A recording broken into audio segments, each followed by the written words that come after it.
and also all the other, bits of clarity. I love what Anya said about, that we can't just look at food and say, oh, that's unhealthy, and therefore we're going to be unhealthy, because we need to look at the whole picture. So what she said was, well, who are you conversing with at that time? How are you feeling at that time? If something is happening during that time where you're with people and your vibration is high and your frequency is high and there's a lot of joy in that moment, if you're eating something that's not fantastic for you and needs frequency, whatever you're going to bring through. So I do understand that. But when I was teaching channeling, we used to go out to dinner before a channel class back when I taught it in person. And we were all there, and one of the girls said, because this was right before I was teaching them all how to channel, one of the girls said, oh, I'd love a glass of wine with dinner. Can we? And I'm like, no. And then I went, well, let's just... Welcome to Galactic Guidance, the show that channels the wisdom of beings from higher realms. Join us as we tap into the cosmic consciousness and receive messages of clear guidance to help us navigate our spiritual evolution on planet Earth. So sit back, relax, and let's connect into the higher frequency.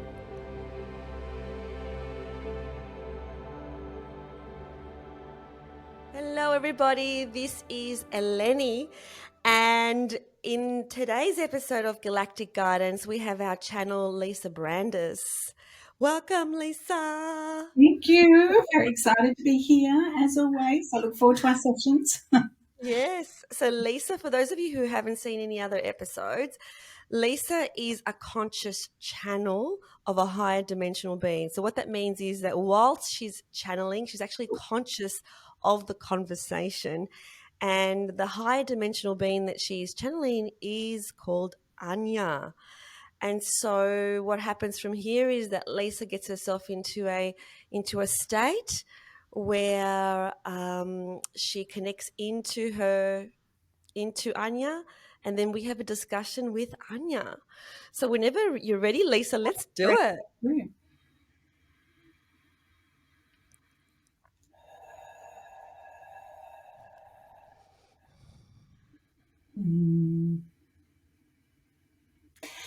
Yes, we are excited to be here with you today, again, to be able to bring through messages.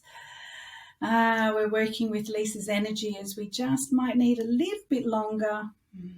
Take all the time you fully integrate and connect. Her body is very depleted at this time. She has run herself down a little bit, so we are just working with holding space and checking on the channel before we begin. Of course.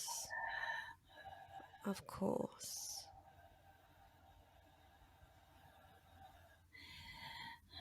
Yes, we might be at a different pace today, but that is all. She is well. She is well.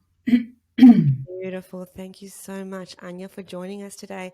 Well, since you mentioned about, the depletion of the body, what I thought I would ask going on from there was, for those of us who would like to connect to a higher dimensional being or to our higher self or to channel in some way, what can we do to ensure that the body is best prepared to receive any information it needs to receive in this way?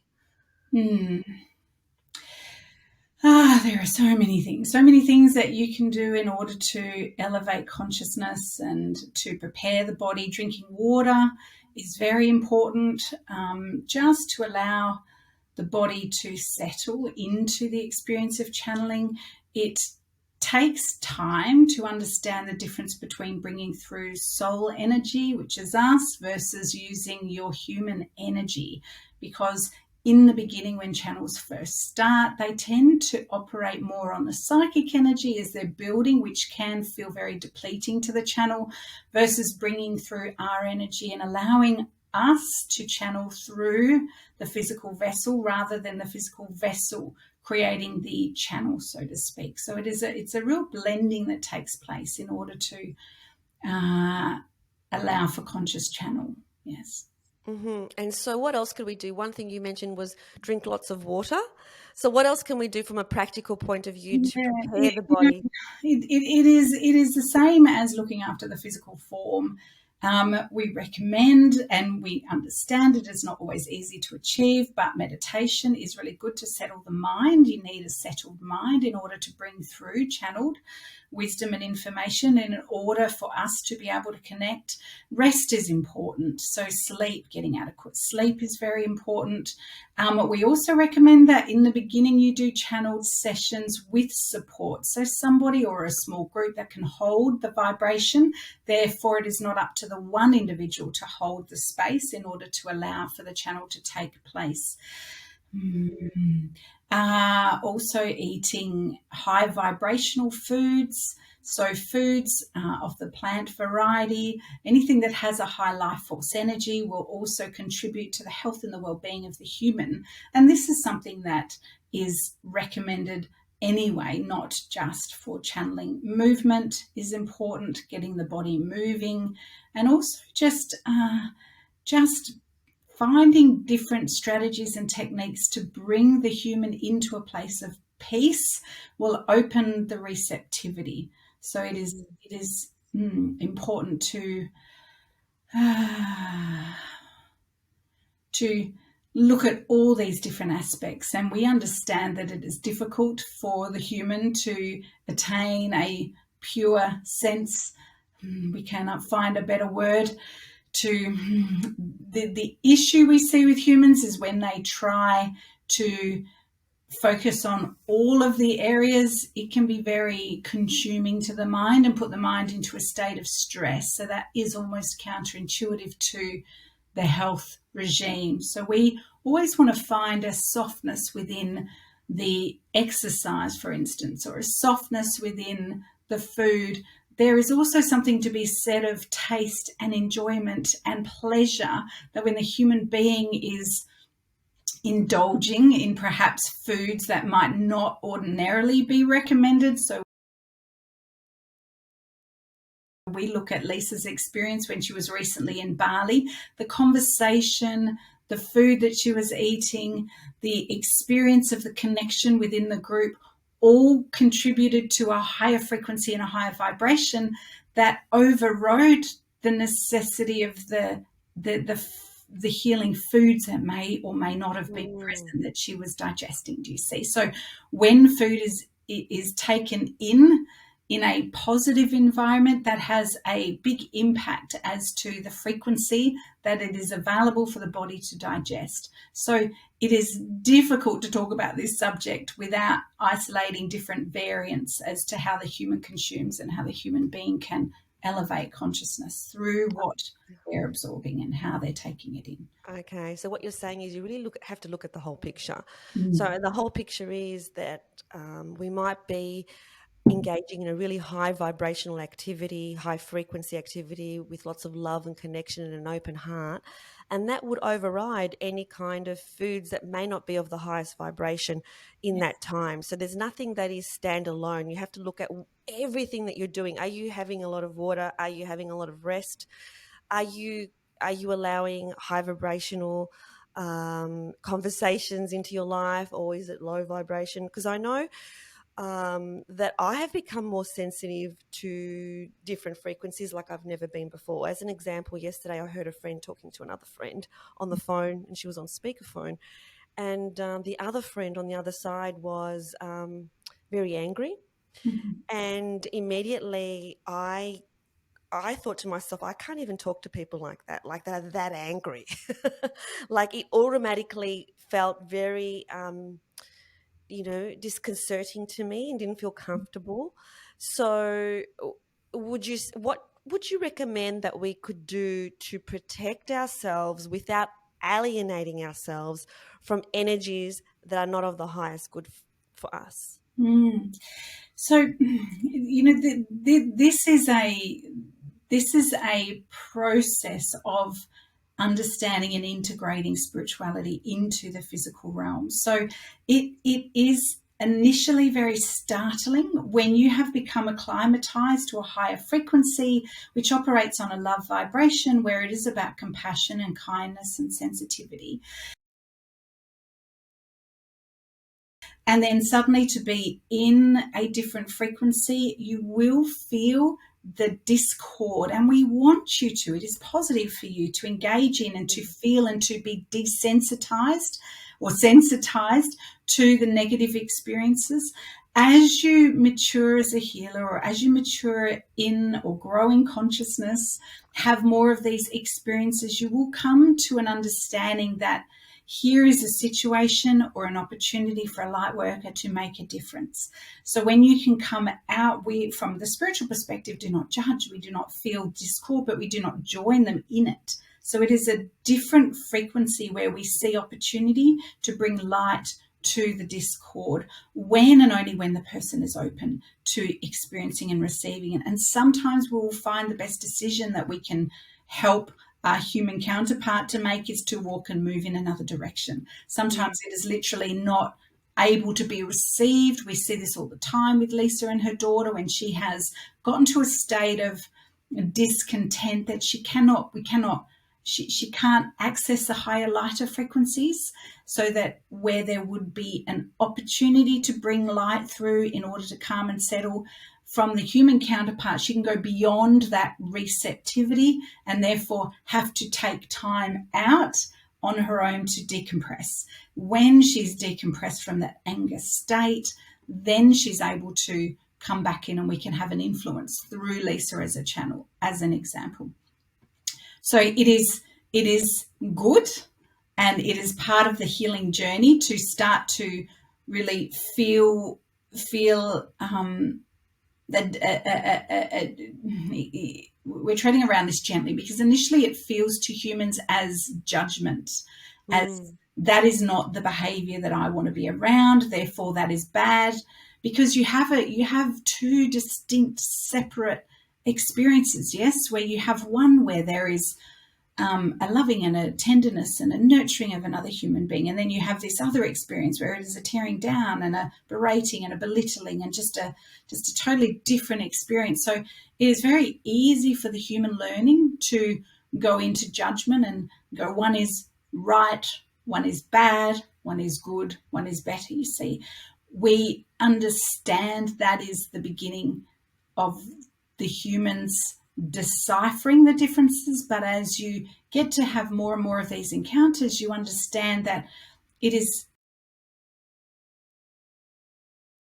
becomes more about a discerning choice rather than a judgment and a moving away. Because when there is judgment involved, the human is then saying that is wrong, and therefore when they see the wrong in another, they see the wrong in themselves. So the judgment stays with them. When they turn and move in another direction, quite often they'll turn to somebody else and they'll carry forth that conversation with someone else in order to try and solve it, work it out, understand it for their own integration, you see. So initially it is a judgment that will be encountered. Then it sometimes is shared with someone that's on a higher frequency that might help them to understand that encounter. Ultimately, it comes down to a place where there can be a choice from being in a neutral position, where it is seen as an opportunity to give love and to give light if they're open to receiving it. The power of energy, the power of influence when you are coming from source perspective is enormous and cannot be fully understood until you have the experience of it. When you blend with source and you look upon another in pain and see them through the eyes of source and see them through love and compassion, it instantly is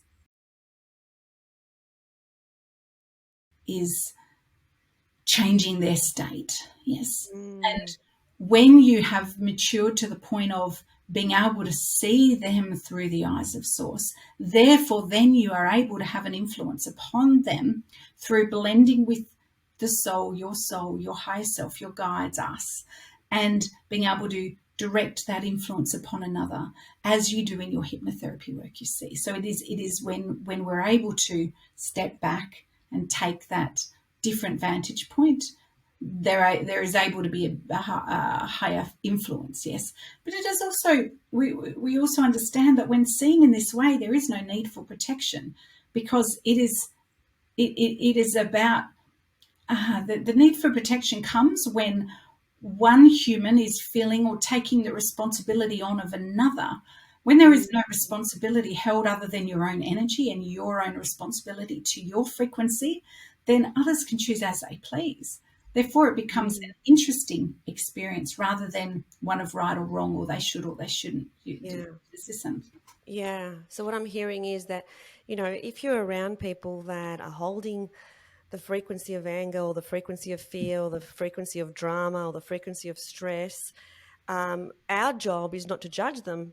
Our job is to see them as source and to connect to them that way. And that way, we're almost like observing. We're not in it. We're just observing the situation, which is quite interesting and curious. Mm. And are you saying also that just when we take that position and when we feel into source and we feel that they are source, and that they are just another expression of God, that um, all we need to do is be in their presence and they will feel our frequency. We don't actually even have to say anything. Is that right? When they are open to it, yes. If they are not open to it, then no. If they're not open to the receiving of the light that you are sending and the frequency that you are offering to them, then we suggest you move in another direction. Okay, Mm. therefore you exit that experience.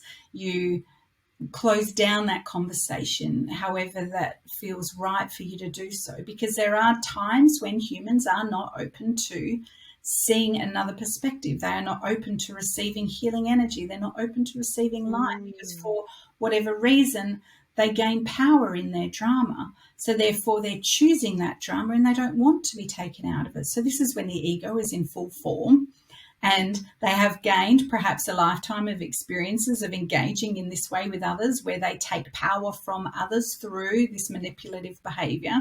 So there are times, absolutely, when those with ill intent and those who are operating on perhaps what we would consider a lower frequency or a lower vibration, that are not open to receiving healing energy and do not wish to change. Therefore, it would be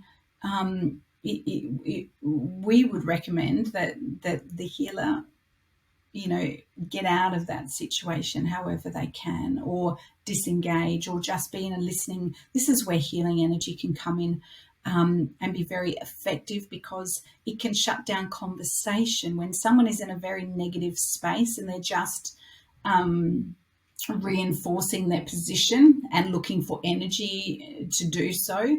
A healer can often redirect the experience by having them lay down, and they can become into a passive experience. Therefore, their body will receive the energy. Their body will always receive the light, even if their mind has become very headstrong and very dominant in ego, that their body will say yes to the frequency of light, even if their mind is in a argumentative, volatile circumstances, or they will not. So those that don't want to be in receiving, this is why we suggest that when someone is booking to come in for a session for healing, then they are by the mere fact that they have made that engagement with hypnotherapy or with Reiki or with any other modality, they've chosen that because they want to shift and change. Working with someone that does not want to change, it is pointless until Mm-hmm. they are ready. So it is ineffective. But at the base level, there can be benefit from sending loving thoughts and frequency and then moving in another direction. Whether they feel it or receive it or not, their body will, if not their consciousness and their mind.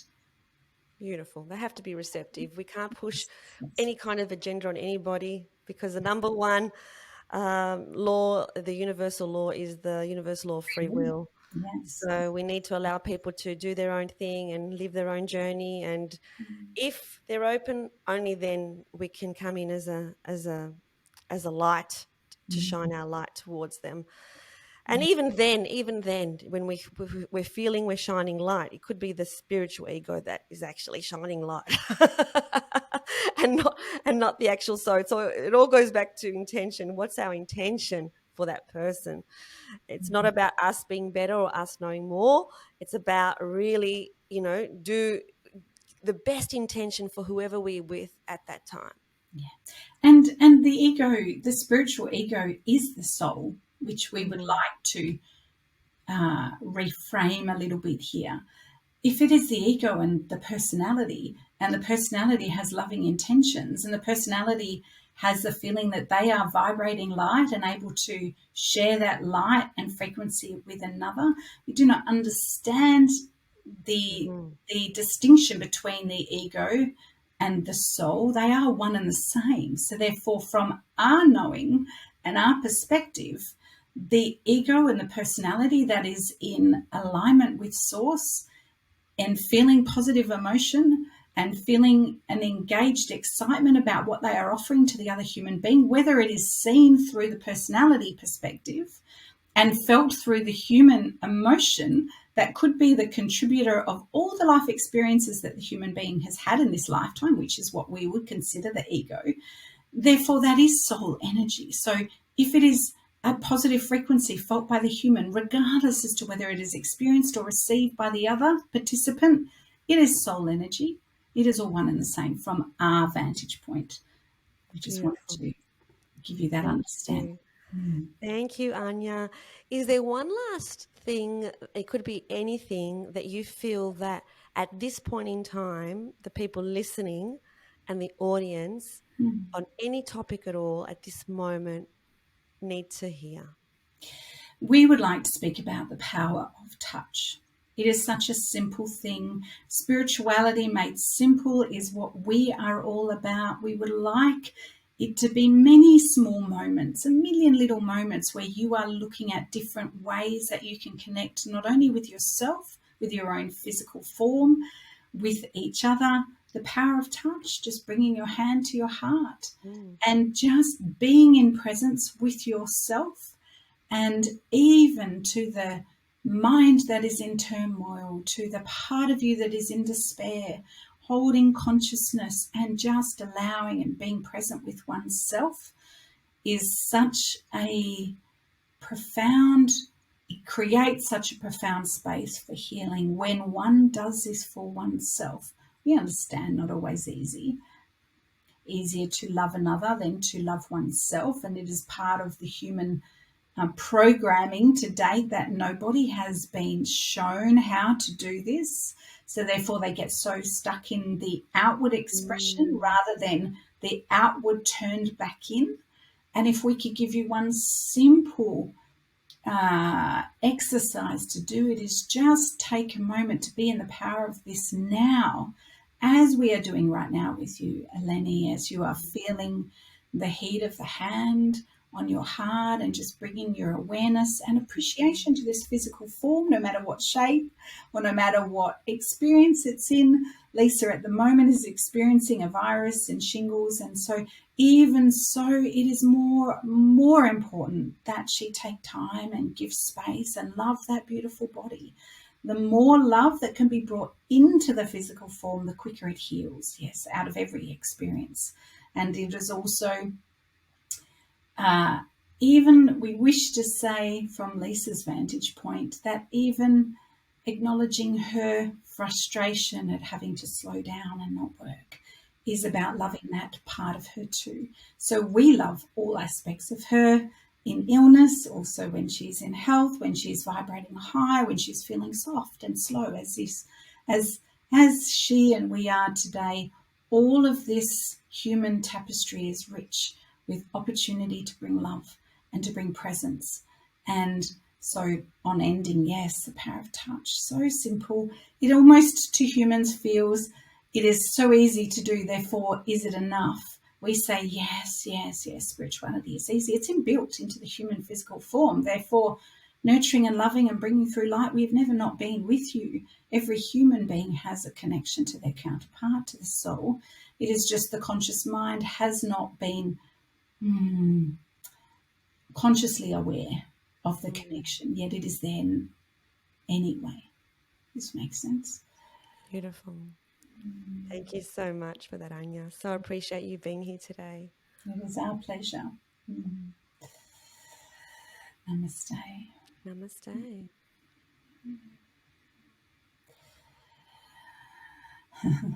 I wasn't going to tell anyone I had shingles.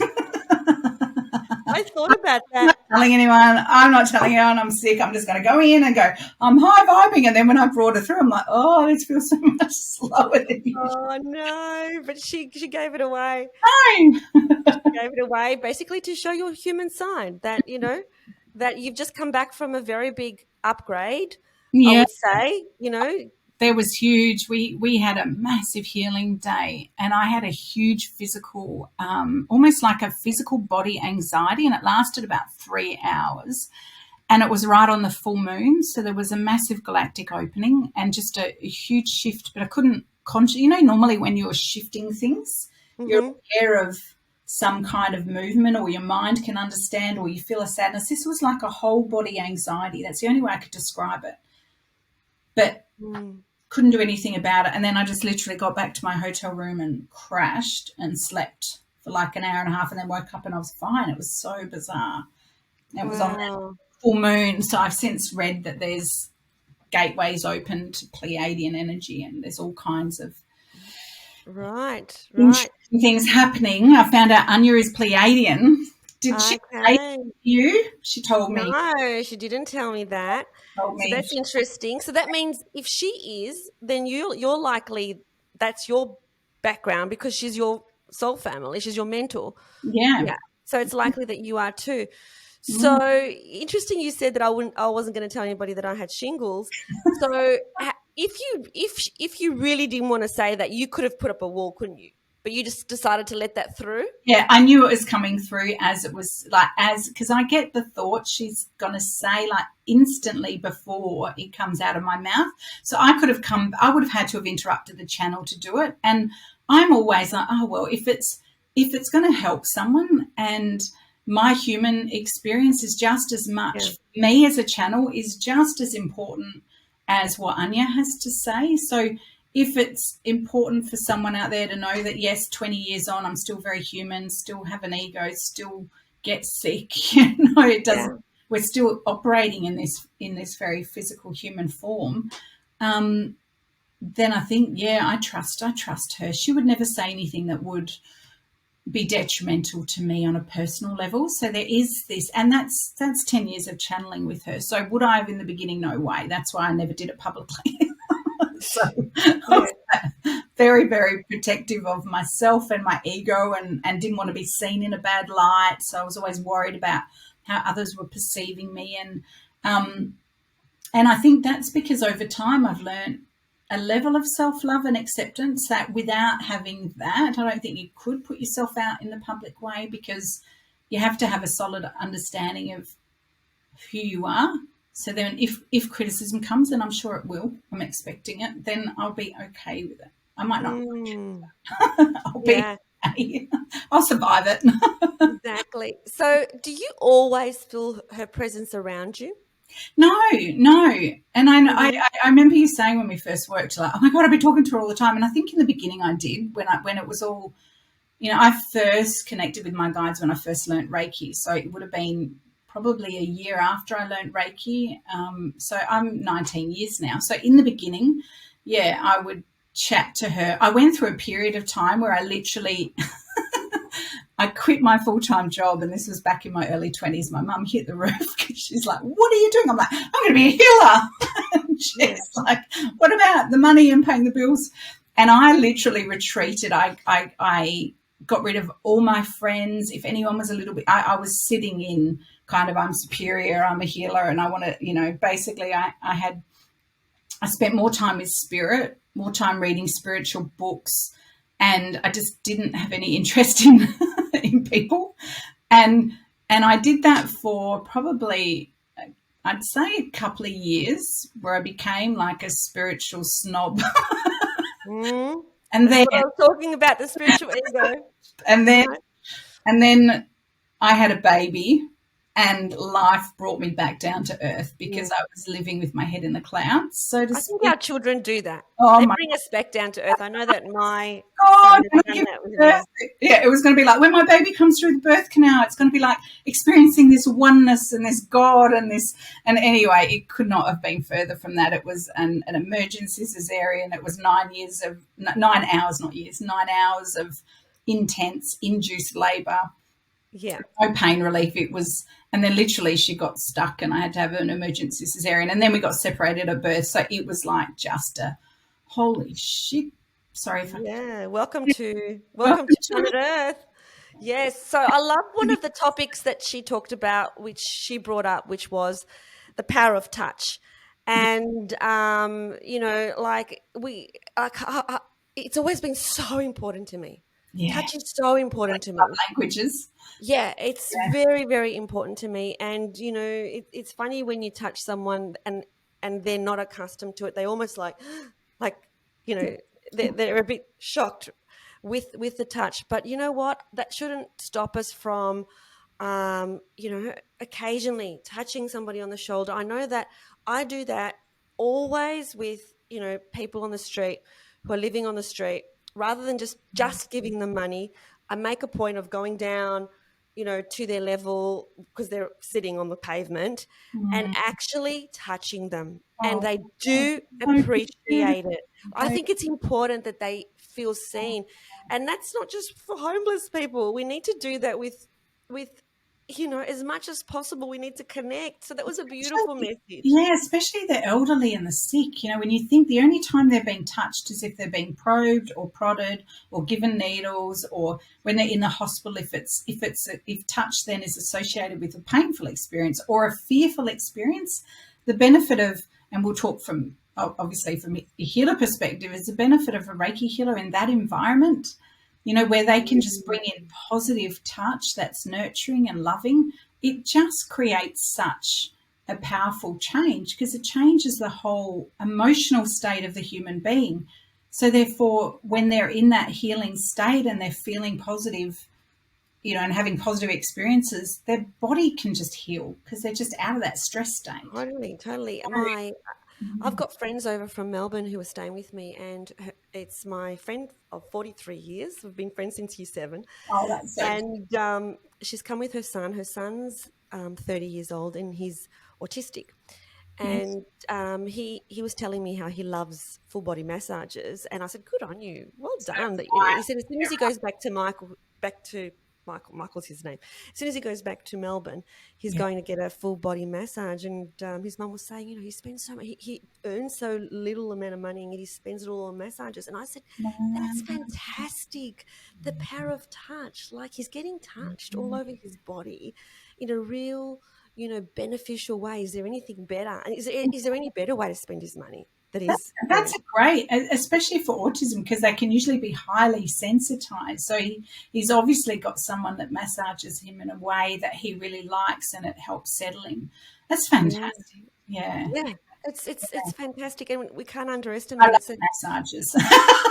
yeah. I have one nearly every day when I was in Bali because you Oh, can. why not? Why not, right? So Yeah. I want to say thank you for bringing that beautiful message in, and also all the other bits of clarity. I love what Anya said about um, you know that we can't just look at food and say, oh, that's unhealthy and therefore we're going to be unhealthy, Mm, because we need to look at the whole picture. So what she said was, well, who are you conversing with at that time? How mm, are you feeling at that time? If something is happening during that time where you're with people and your vibration is high and your frequency is high and there's a lot of joy in that moment, if you're eating something that's not fantastic for you and is mm. not really good for you on its own, that's okay, because the positive will override that. And it's interesting, and I'm one of the ladies on spiritual retreat. When we'd go out to dinner, like at the end of the day, when we weren't teaching anymore, we're like, we'd be ordering cocktails, and she's like, "Oh, damn, my friends are going to be so jealous. They thought this would be some hippie retreat, where it's all green smoothies and no alcohol." And I'm like, "No, we're here to have fun. We're here to indulge." And she's like, "This is my kind of spiritual retreat," because it was about letting our hair down. Like, we did the work. We really did that. There was massive transformation, and as you know, with hypnotherapy, that was a component of it too.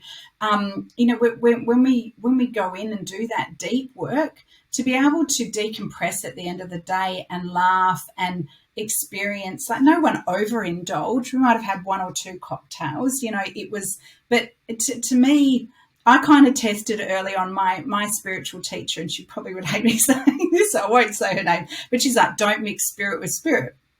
Mm. And I get it's about a respecting the spirit world, and respecting the work that you're doing. And I absolutely agree that if you were drunk and inebriated, then you're not going to bring through a high frequency. You'll bring through No, you're blocking the high frequency. whatever you're going to bring through. So I do understand that. But when I was teaching channeling, we used to go out to dinner before a channel class back when I taught it in person. And we were all there. And one of the girls said, because this was right before I was teaching them all how to channel, one of the girls said, "Oh, I'd love a glass of wine with dinner. Can we?" And I'm like, "No." And then I went, "Well, let's just test and see what happens," right? And because I'm all for testing these theories. So we all had a glass of wine with dinner, same thing. We had an absolute blast. And when we went back and channeled, everyone was better. Now, I'm not saying like we should all have a drink but it softened and took the pressure off their self-judgment, or can I do it? What if I can't? Everyone kind of just relaxed a little. So I think these blanket rules don't necessarily work. It depends on the whole environment and the sacred space that I held, and the love and the respect that I have for spirit. They know we drink alcohol like that, but if I was drunk and disrespectful, that'd be a different story. I was Yeah, so there's no hard and fast rules. no, You have to look at the whole situation, the whole picture, and be aligned, and your intentions are aligned, and everything else that's going on for you. yeah, And it's very frustrating for humans because we do like black and white rules. It just yeah, be a rule, and then there's all this grey in there's between. all this grey, which actually there's freedom in the grey. Yeah, there Because is. the black and white rules means it's either this or that, and then there's no in between. But there's Someone's right, freedom in the someone's wrong. grey. Yeah, It can feel a bit disconcerting to begin with when you want to know and you'll just do it that way. yeah, But there's freedom in having exceptions. There's freedom in absolutely. checking in with yourself to see what feels right for you. There's freedom in all of that. Yeah. And you would So have that over the years of the hypnotherapy. Did you find that the more you tried and tested things and put them into experience, you have there's a wealth of different knowledge then that you can yeah, for make sure. decisions. Where some trainers would say never do this, and it'd be like, Why? why? Let me test that. And in fact, absolutely do this. Yeah, There is no reason why not to do this way. yeah. So thank you so much, Lisa, for Okay. bringing Anya. That was a beautiful conversation, and we covered a few different topics today. You did. And thank you for turning up, even though, like Anya I'm said, a little bit itchy. Got shingles on my legs. oh no, you poor thing. So Yes. thank you for all of that and bringing through, Anya. It's always a pleasure. And yeah, Thank you. Thanks for the opportunity. I love it. I look forward to seeing you in beautiful. a couple of weeks. Thank you for tuning in to Galactic Guidance. We hope that the messages that you receive from the higher realms have brought you clarity, insight, and comfort. Please like this video and subscribe to this channel. Remember to stay connected to your own inner guidance and trust the journey ahead.